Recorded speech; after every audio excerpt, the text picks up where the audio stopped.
On Monday, President Biden visited eastern Kentucky to view the damage caused by recent deadly flooding. Accompanied by First Lady Dr. Jill Biden, the president pledged full ongoing federal support for the regions harmed by the extreme weather event. Biden reflected on the Kentuckians he'd met whose homes had been damaged and asked for collective help for all impacted. Democratic Kentucky Governor Andy Beshear joined Biden as well, commemorating the 38 lives lost in the flooding. He sounded a message of unity and post-partisanship in the wake of disaster.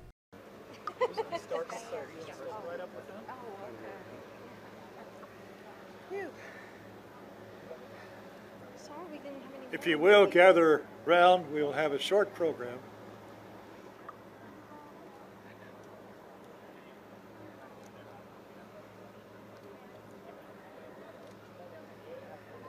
Your hands hot? Want me to pour some water on your hands?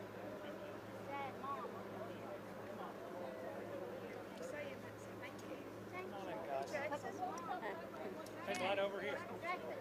I feel better. You got it. That's okay. He's all right. Now, Jackson, you're speaking first, right? On that fateful morning at 3 a.m., many of you were awakened by a horrible noise, number one.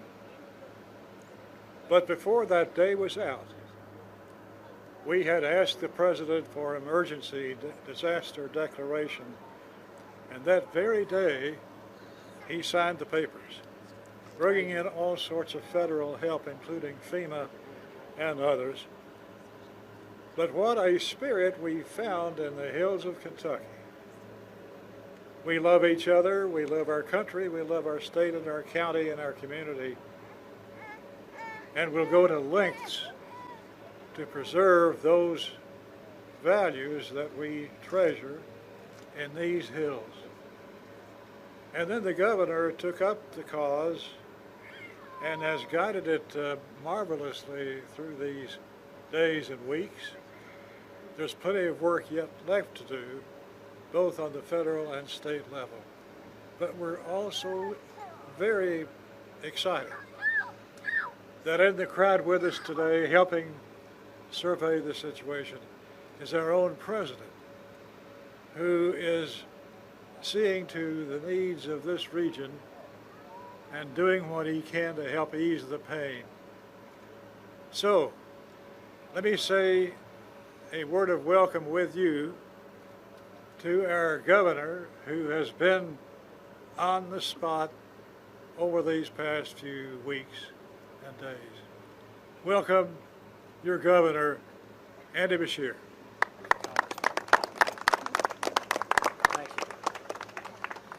Thank you to Congressman Rogers, who has been a fierce advocate for Eastern Kentucky for so many years. Thank you all for being here. Less than 2 weeks ago, this region suffered the most devastating, destructive flooding to hit our Commonwealth in my lifetime. At least 37, now I believe 38 lives were lost, including 4 young children. Communities have been destroyed, if not completely wiped off the map. Once again, our people are hurting, facing loss and hardship on a scale that's hard to process. Eastern Kentucky is a place where flooding is a part of life, but no one has ever seen anything like the historic flooding that hit us on the night of July 26th. Hours of rainfall hammered these mountains, sending walls of debris, clogged water crashing through homes and businesses, sweeping them clear off their foundations, crashing them into bridges, and for some, their home's just gone. We don't even know where it is. Maybe not one scrap that we can locate. Seeing the devastation firsthand is heartbreaking. It's traumatic just to witness, much less for these families and these children to live through. I talked to a grandmother who was pulled out of the window of her car as it was swept away, just seconds between life and death. Brittany and I sat with a young family as they showed us pictures of the homes that they had worked a decade to build, one that they were so proud of that is a total loss.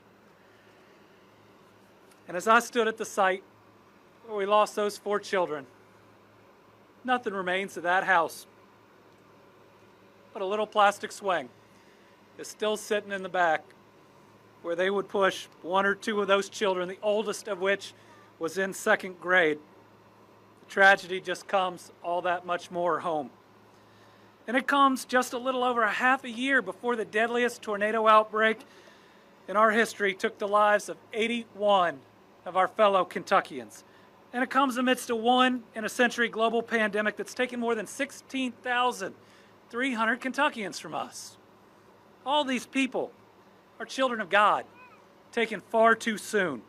They meant so much to their families, to their communities, and these losses are going to be felt deeply for generations. While the body is mortal, the soul is eternal, and to those lost, we will see you again. The trials and tribulations we Kentuckians have faced are hard to understand. The one thing we've proven over and over is that Kentuckians do not break. We may get knocked down, but we don't get knocked out. Just look at the families right here and the families over there, hugging on the ones they love. Extended family coming down to support them. Everybody finding a place to stay because that's who we are. Kentuckians are good people.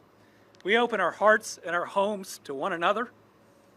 And while this continues to happen to us, maybe it's because we can take it, because of how we lean on one another in times of need. No red or blue, no D or R, just Kentuckians looking out for Kentuckians. My visits here last week reminded me of the wise words of the late Fred Rogers, Mr. Rogers. When tragedy strikes, he said, look for the helpers. You can always find the people that are helping. Everywhere I look, helpers are stepping up. That is who we are. It's what we do when the stakes are life and death. Here in Kentucky during tough times, we open our hearts and our homes to one another. Jeremy Creason is the fire chief in Mayfield. I remember talking to him as the tornado was going through, and I remember meeting him at first light outside a candle factory where we prayed for a miracle, thinking we'd lost 100. Thankfully, we'd only lost 13. It was just the other day I was talking to Mayfield Mayor Kathy Onan. She was telling me Jeremy Creason had loaded up his ambulance and was driving right here to Eastern Kentucky despite, if you looked around his community, so much work still to be done. She told me that Jeremy asked to pass a message on. He said the people of Eastern Kentucky and the world was there when Western Kentucky needed it. And you could bet that Western Kentucky was coming to Eastern Kentucky in their time of need. We've also once again seen the professionalism and outright heroism of the Kentucky National Guard, Kentucky State Police, Fish and Wildlife personnel, Kentucky Emergency Management, and local first responders who showed up, just not from here, but from all over. The Lexington Fire Department, trying to get to Hazard, couldn't get through it, so they did over 60 rescues when they first hit water right here in Breathitt County. Mr. President, our Kentucky National Guard is the greatest guard in the country. Its members remind us that they are us.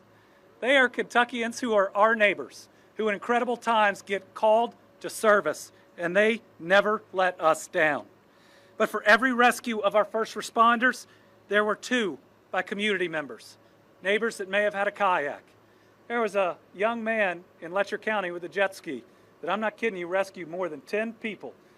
Thankfully, having that in his garage, risking their lives to help one another. Stories of neighbors rushing from their own flooded homes to their neighbors. And let me tell you, I remember watching a cleanup, talking to somebody, pulling stuff out, saying, is this your house? She said, no, mine's 2 down, but we're going to finish this one before we get to mine. And we've seen so many outstanding young Kentuckians stepping up. It looks like one may have even given his life in the service of others. We have seen a remarkable response because we Kentuckians are remarkable people. And just as we promised our families in Western Kentucky, we are here for you, and we are not going anywhere. We'll be here for you in the days, in the weeks, and the months ahead. We are here until every life and every structure is rebuilt. You are not alone, and we are not alone. We have seen an outpouring of unconditional love from across the country. Millions of dollars and so many donations have come in. We need to ask, please, turn to monetary donations. We have received so much water, so many clothes, and the rest. We're having to find warehouses counties away just to put them in it. And as a state, we are not alone. I'd like to thank the entire team at FEMA, including Deanne Criswell, FEMA Administrator, and Region 4 Administrator Gracia Sheck, who have been here working with us. The administrator called me the moment a plane touched down that she was in, after I'd called her in the first hours of the flood. I want to thank the American Red Cross. One of the first calls I took, she was there on the other end of the line. I want to thank Emergency Management and Colonel Jeremy Slinker, as well as every local official that hasn't slept in more than 9 days. And I want to thank the Tennessee and West Virginia National Guard. There are Kentuckians that wouldn't be here today, but for our neighbors giving their great resources. I want to thank our federal delegation, Senator McConnell and Paul, our entire House leadership, Rogers, Yarmouth, Barr, Guthrie, Massey, and Comer. Everybody was there when Eastern Kentucky needed us. And I am deeply grateful for President Biden. And it is an honor to welcome him and First Lady Jill Biden here to Eastern Kentucky. President Biden and his administration have acted with greater speed for that federal disaster declaration, as well as for individual assistance to our families, than I have ever seen. We recently got 100% coverage for a 30-day period that's going to help our local communities and get this area dug out faster. And now 12 impacted counties are eligible for individual assistance through FEMA. Every time we have a request, the answer has been a quick yes. And then how else can we help? On behalf of the Commonwealth, Brittany and I are grateful for that partnership and the attention and love that you have shown for our people. But I have one more important ask for what else can we do? In Western Kentucky and across the country, and we've had this discussion, too many people are being denied by FEMA for technicalities, and too little is paid to those that get through the system. The people of Eastern Kentucky have lost everything. Most just have the clothes left on their back. No insurance, no other coverage. Now is the time to fix this issue, and because of this president, FEMA is doing things to help our people right here, right now, that we have never seen done before, and we know under his leadership it'll continue. I want to thank everybody in FEMA for adapting with us as our people desperately need it. In these times, even more than most, we Kentuckians lean on our faith. I believe we see God in the response, and that's a good thing because we have so much more to do for the people here. In the book of Joshua, God says, "Be strong and courageous. Do not be frightened. Do not be dismayed, for the Lord God is with you wherever you go." In the book of Jeremiah, we're told, "For I know plans I have for you, declares the Lord, plans to give you peace, not disasters, plans to give you a hope and a future." To the people of Eastern Kentucky, we love you. We're going to be here with you. And this President and First Lady are here today to show that you matter to them. Now I'd like to introduce you to a President who has been there in times of disaster each time we've called and is making things happen that we have never seen before, President Joe Biden. Well, thank you very much. Folks, I was going to give more formal remarks, but can you all hear me? Is this on? You know, I got to meet several families. Got to meet the family back here on this side of the road. To see what's happened to their properties, their trailer, everything they had, and how they come together. No complaining, just getting up and going to get done. And I walked across the road, another family. One family, gentleman, his trailer is all the way up at the other end of the property, gone. And you know what? When I started talking about what we could do, he said, well, you know, we Kentuckians don't want to ask for too much. Catch this. We don't want to ask for too much. We're used to having neighbors help us out. We don't know that the rest of y'all, everybody else should be doing this. I said, you're kidding me. Not seriously, what are you talking about? And pointed out that, here's the deal. It is true that the people here in this community in Western Kentucky and the folks I met in the tornado, they're not just Kentuckians, they're Americans. They're Americans. This happened in America. American problem. And we're all Americans. Everybody has an obligation to help. We have the capacity to do this.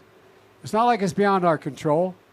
The weather may be beyond our control for now, but it's not beyond our control. And I promise you, we're staying, the federal government along with the state and county and the city, we're staying until everybody's back to where they were. Not a joke. And one other thing I raised with the Gov, we've never done this before, but because of a number of things we got done on a bipartisan basis, like a $200 million infrastructure project, like what we're doing today, what we passed yesterday, helping take care of everything from health care to God knows what else. What we're going to do is we're going to see, for example, if they got to put a new water line in the community, there's no reason why they can't at the same time be digging a line that puts in a whole new modern line for internet connections. Why? Why can't we do that? So this is going to be different. We're going to come back better than before.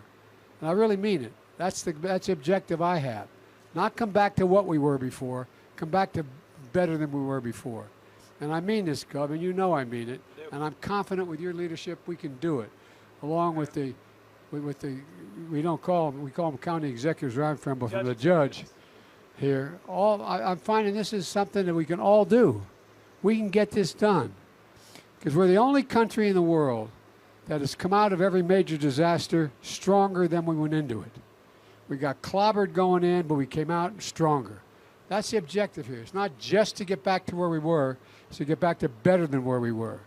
And we have the wherewithal to do it now with the legislation that's been bipartisanly passed.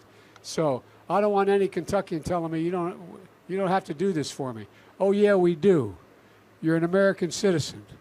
We never give up. We never stop. We never bow. We never bend. We just go forward. And that's what we're going to do here. And you're going to see. And I promise you, the bad news for you is I'm coming back because I want to see it. Thank you very much. Am I supposed to introduce you, Judge? I think you're it. That's it. You're a man. All right, now we're all going to run laps around. But all kidding aside, thank you, thank you, thank you, thank you. These people deserve an enormous amount of credit for their courage and their stamina. Thanks.